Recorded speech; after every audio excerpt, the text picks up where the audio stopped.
Obviously, we're all sort of waiting to hear what's going to happen with Joel, but maybe looking aside from that, what did you learn about your team over these last two nights in this away back-to-back? Yeah, obviously we're keeping him in our thoughts and prayers, and we're hoping that things are okay. But we've learned over the past two games, even with Ben out, that we're capable. We trust the system, play together. We can play at a high level, regardless of who's on the floor. Early in the season, we didn't have that type of character. We didn't have that type of belief. If one of our guys sat out, it was a game where we lost. Tonight, in the start of the second half, I think guys are believing in each other, believing in ourselves, and it starts with that first. But we'll get wins regardless who's on the floor, and we're trusting it, and sharing the ball and making some things happen defensively. Playing at a pretty good level. Obviously, there's different challenges with different teams, but these two teams are nobody to sleep on. So we've shown that we're capable of doing it, and we got to continue to do it because we know we're going to have some injuries. There's going to be some COVID issues. So the second half of the season is going to be even tougher. So we got to continue to play like that, like we did in the first these two games the rest of the second half of the season. Over the last two games, Matisse had 8 steals. He was 9 for 11 from the field. What did you learn about him and maybe the work that he's been putting in to improve on both ends over the last few months? He's very active. I mean, we know what he can do on defense on the floor.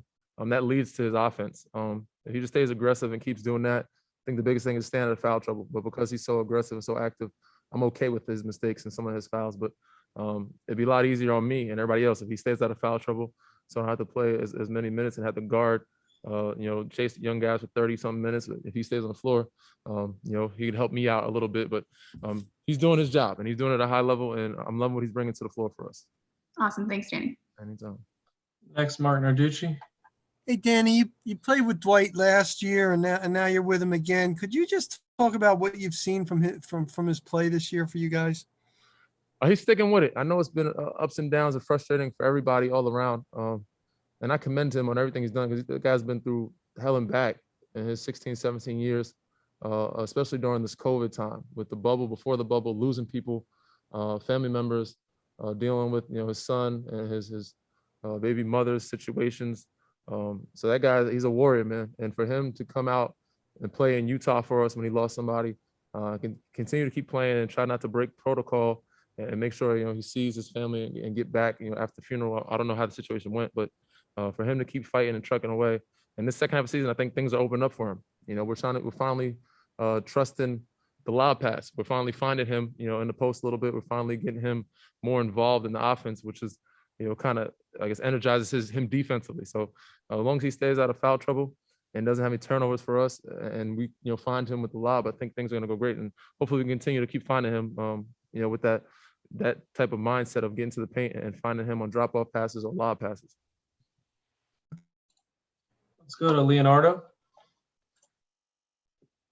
Hey, Danny, it's Leonardo Torres from Peru. Congrats on the win. Thank you. Danny, how would you define the team's development on this season?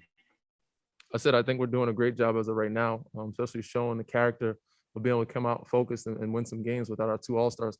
Well, Joel, for first only pretty much one half of this second game, but winning the other night without our 2 All-Stars and tonight without Ben, and Joel missing pretty much the whole fourth quarter and some of the third. I think I don't know when he went down, but I think we showed a lot of character, and the team is growing in the right direction. We got to keep at it and stay focused and not have any drop-offs because we have an even tougher schedule ahead.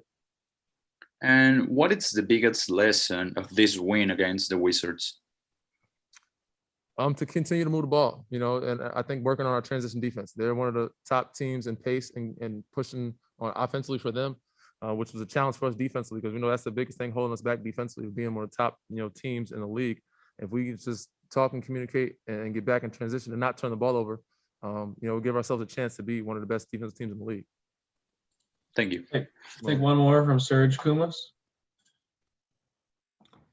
Hey, Danny. Furkan and Shay combined for 36 points off the bench. They've been huge this season in terms of contributing off the bench. What's your take on their production? I've always been a big fan of those two guys, man. And, when they're playing well, it's hard to beat us.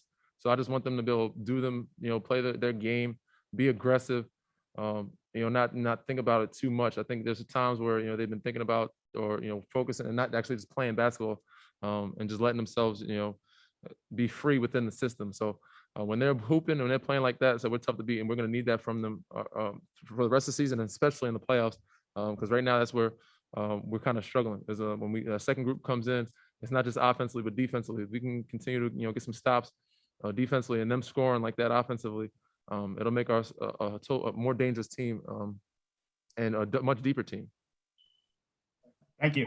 Thanks, Danny. Appreciate you. Yep, for sure. Take it easy. All right, everyone. Tomorrow's an off